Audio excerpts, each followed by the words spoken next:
महामोह रूपी अंधकार को दूर करने के लिए गुरुदेव के वचन सूर्य की किरणों के समान हैं। यहाँ मोह रूपी अंधकार मां के हृदय में जागृत है। माता मैना मोह में है और मोह में आकर के संशय हुआ है, और संशय हुआ है तो भक्त और भगवान के मिलने में बाधा, प्रकृति और पुरुष के मिलने में बाधा हो गया। अब इस बाधा को कौन दूर करेगा? तो संत दूर करेंगे, गुरुदेव भगवान दूर करेंगे। इसलिए संत के रूप में सप्तऋषि और गुरुदेव भगवान के रूप में नारद जी आंगन में आए, और जैसे ही देखा विलाप करने लगी, माँ ये क्या हो गया अनर्थ, ये क्या अनर्थ हो गया। समझाया है नारद जी ने मां को, और थोड़ा डांटा भी है। मैना ध्यान से सुनो, जिसको तुम अपनी कन्या समझ रही हो ये तुम्हारी कन्या है, इस भ्रम को निकाल दो, ये तुम्हारी कन्या नहीं है। ये कौन है? जगत जननी जगदम्बा परा अम्बा त्रिपुर सुंदरी ब्रह्मांड नायिका भगवती है। क्या कहा नारद जी ने? गोस्वामी जी लिखते हैं कि मैना सत्य सुनो मम वाणी,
कन्या समझती हो, ये तुम्हारी कन्या नहीं, ये जगदम्बा है। जगदम्बा तव सुता भवानी, अजा अनादि शक्ति अविनाशिनी। ये अजन्मा है, अनादि है, ये अविनाशिनी शक्ति है, और सदैव भगवान शंकर के अर्धांग में निवास करने वाली। इस संसार में जन्म देने वाली, पालन करने वाली और प्रलय करने वाली कारण शक्ति भूता यही है, और अपनी इच्छा से लीला करने के लिए उन्होंने स्वरूप धारण किया है।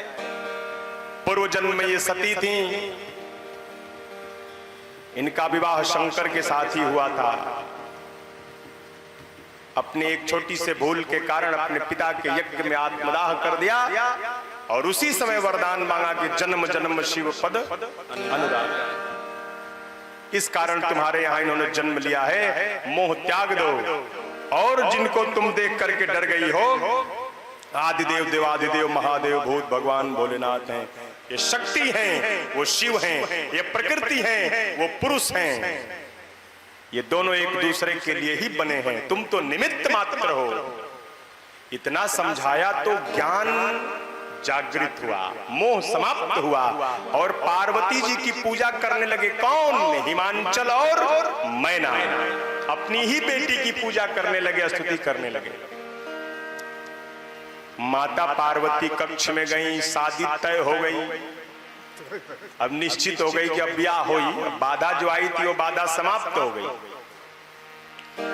सखियों ने जाकर के माता पार्वती से कहा कि सुन हो, हमनी के दुल्हा देखे गई रहनी हजा, दुल्हा देखनी हजा, यही दुल्हा खातिर हतना बरिस तपस्या कैलू है। हमनी के तो जानत नहीं हजा कि अतना हजार बरिस तपस्या कैले बारू तो दुल्हा बहुत दिव्य हुई है। अरे दुल्हा के देखनी हजा, बौरा है दुल्हा, बैल पर बैठ के राख लपेट के, धीरे से एक सखी ने कान में कहा, कपड़ों नहीं खन पहनल ले, ऐसा ही आ गई बा। हुआ क्या था कि जो बाघंबर लपेटा गया था वो बाघंबर कैलाश पर ही गिर गया। जब सारे भूत प्रेत नाचने लगे तो कमरिया में जो किरवा बना था वो भी नाचने लगा, छोड़ के वहीं पे गिर गया। और किसी को ध्यान नहीं है कि बाघंबर गिर गया, कौन ध्यान दे, सब नाच रहे हैं। बाबा वैसे आ गए ससुराल। एक सखी ने धीरे से कान में कहा, कुछ पहनल हूं नहीं खा, महाबौरा दुल्हा।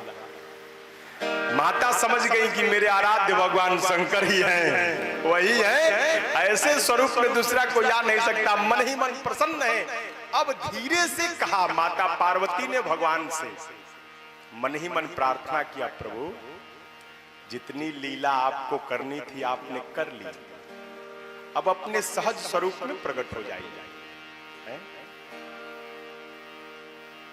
तनिक मेरा सम्मान भी बढ़ा दीजिए मेरे घर में। जैसे मन ही मन बात पहुंची और शंकर ने कहा कि देवी का सम्मान बढ़ाना है। इतना सुंदर रूप बनाया भगवान शंकर ने, उनसे सुंदर कोई है ही नहीं। क्यों? सत्यम शिवम सुंदरम, वही सत्य है, वही कल्याण है और वही सुंदर है। उनसे सुंदर इस तीनों लोक में कुछ है ही नहीं। अपने सहज सुंदर स्वरूप में प्रकट हुए और अब सुंदर बन के जब अंगना में आए और अब जब सास ने देखा, अब क्या पूछना। माता पार्वती को सप्तऋषियों ने बुलाया, ब्रह्मा जी बैठ करके विवाह कराने लगे। वेद नारायण सभी अपने अपने स्वरूप में प्रकट हो गए, समस्त वेद, और समस्त वेद स्वरूप में प्रकट होकर के अपनी ऋचा स्वयं बोल रहे हैं। अग्निदेव स्वयं प्रकट होकर के अपना भाग ग्रहण कर रहे हैं। सभी देवता वहां पर है, अपना अपना भाग ग्रहण कर रहे हैं। सुंदर दिव्य मंडप में शिव पार्वती का विवाह संपन्न हुआ है। जी पानी ग्रहण जब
से बोलिए गौरी शंकर भगवान की जय। बोले शंकर भगवान की जय। पार्वती मैया की जय। शिव पार्वती विवाह महोत्सव की जय। ओम नमः पार्वती पते हर